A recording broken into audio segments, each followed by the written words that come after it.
Good morning बच्चों, कैसे हैं आप सभी। बच्चों हम पढ़ रहे थे आपकी जो बुक है आरो उसका काव्य खंड का चैप्टर पार्ट 3 जिसमें था कविता के बहाने। वो चैप्टर मैंने आपको समझा दिया था, पोयम समझा दी थी। उसकी जो सेकंड पोयम है बात सीधी थी पर, है ना, जिनके लेखक हैं कुंवर नारायण। तो आइए आज हम शुरू करते हैं बात सीधी थी पर जो पोयम है। बात सीधी थी पर एक बार भाषा के चक्कर में तो जरा टेढ़ी फंस गई।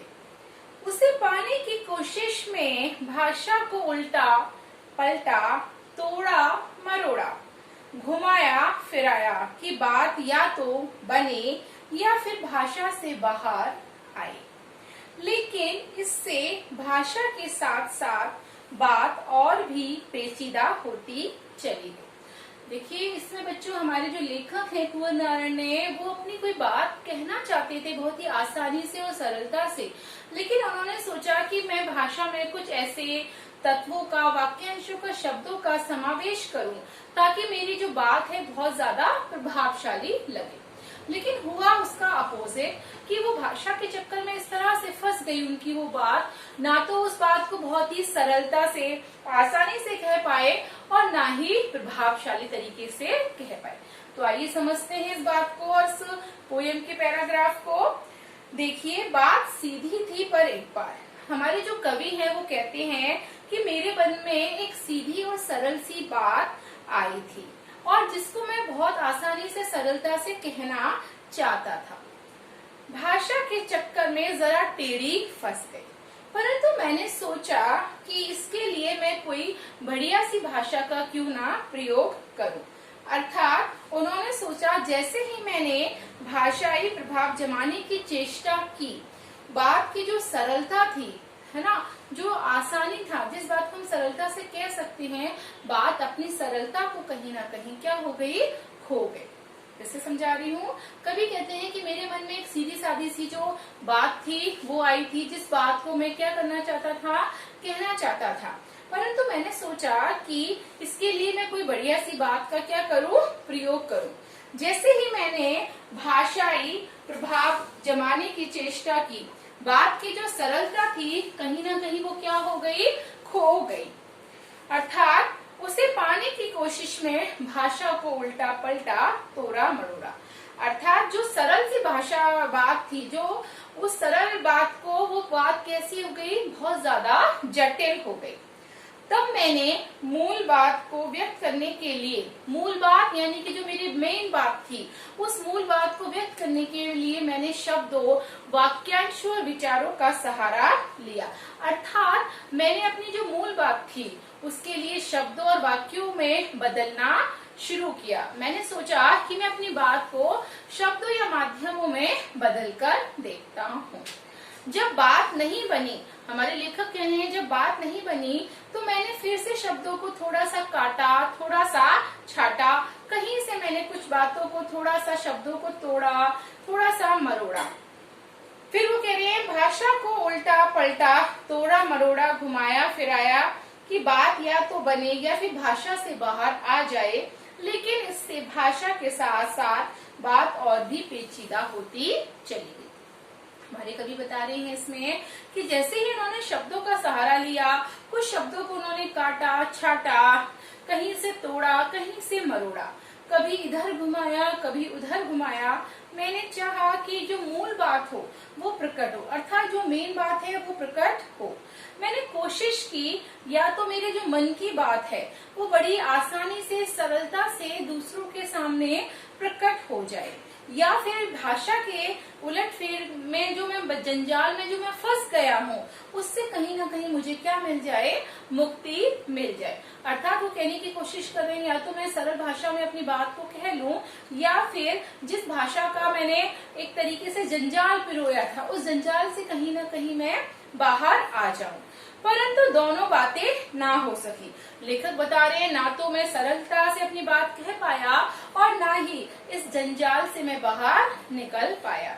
इधर कोशिश करने पर भाषा और भी अधिक जटिल हो गई। जैसे जैसे मैं प्रयास कर रहा था, कोशिश करता जा रहा था, मेरी जो भाषा थी बहुत ज्यादा जटिल होती जा रही थी, अर्थात कठिन होती जा रही थी। उधर मेरी जो बात थी, जो मेरी मूल बात थी, यानी इम्पोर्टेंट बात थी, यानी कि महज बात थी, वो अपनी कहीं ना कहीं सरलता खो गई थी। और सरलता खोकर वो बात कैसी बन गई थी, वो बहुत जटिल बन गई थी। इस प्रकार पल प्रतिपल जटिलता बढ़ती चली गई। अर्थात जिस तरह से मैं अपनी बात को बड़ी आसानी से कहने की कोशिश कर रहा था, उसमें कहीं ना कहीं क्या आ गई, जटिलता आ गई। सेकंड पैराग्राफ देखते हैं बच्चों पोयम का। सारी मुश्किल को धैर्य से समझे बिना मैं पेच को खोलने के बजाय उसे बेतरह कसता चला जा रहा था, क्योंकि इस करतब पर मुझे साफ सुनाई दे रही थी तमाशीबीनों की शाबाशी और वाह वाह।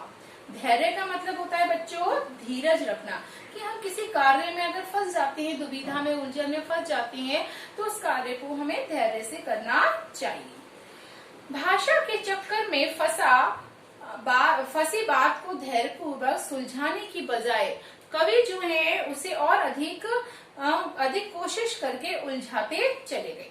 कई बार ऐसा होता है, आपने देखा होगा, आपने ऊन के बारे में सुना होगा कि ऊन का जो गोला है, एक बार जब बच्चों को उलझ जाता है तो उलझता ही चला जाता है बजाय सुलझने की। बहुत मेहनत और कोशिश करने के बाद जाकर वो शायद सुलझता है। इसी तरह हमारे लेखक, हमारे जो कवि है, वो यही कहने की कोशिश कर रहे हैं कि भाषा के चक्कर में फंसी बात को वे धैर्य पूर्वक सुलझाने की बजाय कवि उसे और भी अधिक कोशिश करके उलझाता चला गया। जैसे जैसे वो कोशिश करते गए, प्रयास करते गए, उनकी जो बात थी वो और ज्यादा क्या हो गई, उलझती चली गई। जिस प्रकार पेच ठीक से ना लगे तो उसे खोलकर फिर से लगाने की बजाय उसे कोई जबरदस्ती कसता चला जाए। जब हम बच्चों पेच लगाते हैं, आप सभी जानते हो जो टूल्स होते हैं, पेच लगाते हैं, और उस पेच को अगर हम लगाने का प्रयास करें तो वो शायद अगर उसको दोबारा से खोलकर नहीं लगाएंगे, उसी पेच को हम लगाते जाएंगे तो उसको जबरदस्ती करते चले जाएंगे तो वो पेच ढंग से नहीं लगेगा। इसी तरह हमारे जो कवि है वो कह रहे हैं, कवि को बात के साथ, यानी कि जो बात वो कहने जा रहे थे, बताने जा रहे थे, जबरदस्ती इसलिए करनी पड़ी क्योंकि उनकी इस बेवकूफी पर वाह वाह करने वाले जो लोग थे उनको शाबाशी देने लगे। अर्थात जब उनसे गलत हो रहा था तो कहीं ना कहीं लोग उनको सुधारने की जगह उनको शाबाशियां दे रहे थे, उनकी तारीफ कर रहे थे। अर्थात कवि कह रहे हैं कि ऐसे शाबाशी देने वाले लोगों की संख्या कम नहीं थी। वे बता रहे हैं कि वे उससे जटिल पेचदार भाषा बनाने पर बधाई और प्रोत्साहन दिए जा रहे थे। अर्थात हमारे संसार में ऐसे भी कुछ लोग हैं कि अगर हम कुछ गलत कर पा रहे हैं, गलत हो रहा है, फिर भी वो क्या कर रहे हैं, सामने वाले को बधाइयां दे रहे हैं। जिस प्रकार हमारे कवि के साथ हुआ कि वो पेच कसते चले गए, अर्थात पेच कसने पर जटिल भाषा का जब वो प्रयोग कर रहे थे तो उस पर सभी लोग उनको बधाइयां दे रहे थे। इस कारण वह भी भाव और भाषा दोनों को जटिल बनाता चला गया। कौन? कवि। जब आपको कोई कहे कि हाँ आप बहुत अच्छा काम कर रहे हैं तो आपको यही महसूस होता है कि हाँ वास्तव में मैं बहुत अच्छा काम कर रहा हूँ। तो जब इस तरह की बातें प्रचलित होने लगी तो लेखक को ऐसा लगा, कवि को, कि भाव और भाषा दोनों ही वो क्या बना चुके हैं, बहुत जटिल अर्थात कठिन बना चुके हैं। आइए तीसरा पैराग्राफ देखते हैं इसका। आखिरकार वही हुआ जिसका मुझे डर था। जोर जबरदस्ती से बात की चूड़ी मर गई और वह भाषा में बेकार घूमने लगी। हार कर मैंने उसे कील की तरह उसी जगह ठोक दिया, ऊपर से ठीक ठाक, पर अंदर से ना तो उसमें कसाव था ना ताकत। बात ने जो एक शरारती बच्चे की तरह मुझसे खेल रही थी। मुझे पसीना पोंछते देखकर पूछा, क्या तुमने भाषा को सहूलियत से बरतना कभी नहीं सीखा? देखिए इसमें जो हमारे कवि हैं वो बता रहे हैं कि भाषा के साथ जब उन्होंने जबरदस्ती करी तो जबरदस्ती करने का ये परिणाम हुआ कि जिसका कवि को डर था। कहीं ना कहीं हमारे मन में एक परिणाम होता है कि यदि इसके साथ में कुछ जबरदस्ती करूंगा तो कुछ गलत भी हो सकता है। तो कवि को ये परिणाम पता था कि कवि को इस बात का डर था कि भाषा को जब मैं तोड़ने मरोड़ने से मूल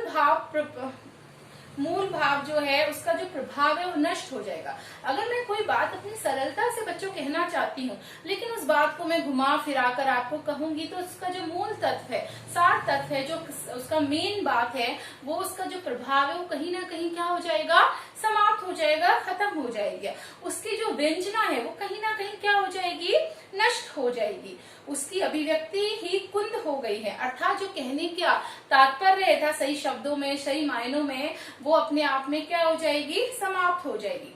भाषा जो है वो भावहीन खेल बनकर रह जाएगी। अर्थात हम भाषा के माध्यम से अपनी भावों को, विचारों को अभिव्यक्त करने की कोशिश करते हैं, लेकिन भाषा जो है भावहीन खेल बनकर रह जाएगी। जैसे कि हम उसके साथ कोई खेल खेल रहे हों, भाषा की उछल कूद शेष रह गई है, मूल्य कथ्य तो क्या हो गया है, नष्ट हो गया है। अतः अंत में कवि क्या करते हैं, झल्ला जाते हैं। जब हमसे कोई काम नहीं होता, कोई सॉल्यूशन नहीं निकलता तो हम थोड़े से फ्रस्ट्रेट हो जाते हैं, झल्लाने लग जाते हैं। तो अंत में हमारे कवि झल्ला कर अभिव्यक्ति को चमत्कारी शब्दों से ठूस ठूस कर ऐसे ही छोड़ दिया। अर्थात उन्होंने जब सोचा कि मैं इसमें कुछ चमत्कारी शब्दों का प्रयोग करूंगा तो उन्होंने उन शब्दों को उसने ठूस ठूस कर ऐसे ही छोड़ दिया। तब वह कविता ऊपर से तो अच्छी भली कविता जैसी दिखने लगी, परंतु उसकी जो आंतरिक अभिव्यक्ति है वो कहीं ना कहीं बिखर गई। अर्थात अगर हम कोई काम करना चाहते हैं, ऊपर से तो वो काम बहुत अच्छा है, लेकिन अंदर से जब हम उसकी गहराई में उतरते हैं या किसी गहराई बात में उतरते हैं तो हमें समझ में नहीं आती, साथ में वो अच्छी भी नहीं लगती। अर्थात कहने का जो तात्पर्य था, कथन था, वो प्रभावी नहीं रहा। भावों की जो स्पष्टता वो नष्ट हो गई, वह कविता प्रभावहीन हो गई। अर्थात उस कविता का दूसरों के सामने प्रकट होना कोई मायने नहीं रखा, उसका कोई महत्व नहीं हुआ। तब बात ने शरारती बच्चे की तरह कवि से क्रीड़ा करते हुए पूछा। बात ने शरारती बच्चे की तरह कवि से क्रीड़ा करते हुए पूछा कि तुम मुझसे खेल रहे हो क्या, और खेलते हुए तुम व्यर्थ का परिश्रम कर रहे हो, अर्थात बेकार में मेहनत कर रहे हो। तुम अपनी बेवकूफी भरी मेहनत पर पसीना बहा रहे हो, अर्थात तुमने जो ये मेहनत की है इसमें कहीं ना कहीं तुमने अपना पसीना बहाया है। क्या तुमने अब तक भाषा की जो सहजता है, सरलता है और जो सुविधा है उसे प्रयोग करना नहीं सीखा। मतलब वो बात उससे कह रही है कवि से कि यार तुमने बात को कभी सहजता और सरलता से प्रयोग करना नहीं सीखा। अर्थात यदि नहीं सीखा तो ये तुम्हारी अक्षमता है, अयोग्यता है। यदि तुम उस बात को बहुत ही सरलता से, आसानी से नहीं कह पाए तो कहीं ना कहीं इसमें तुम्हारी अयोग्यता झलकती है। तो बच्चों आज आपकी जो ये कविता की बात सीधी थी ये कंप्लीट हो गई है। Thank you.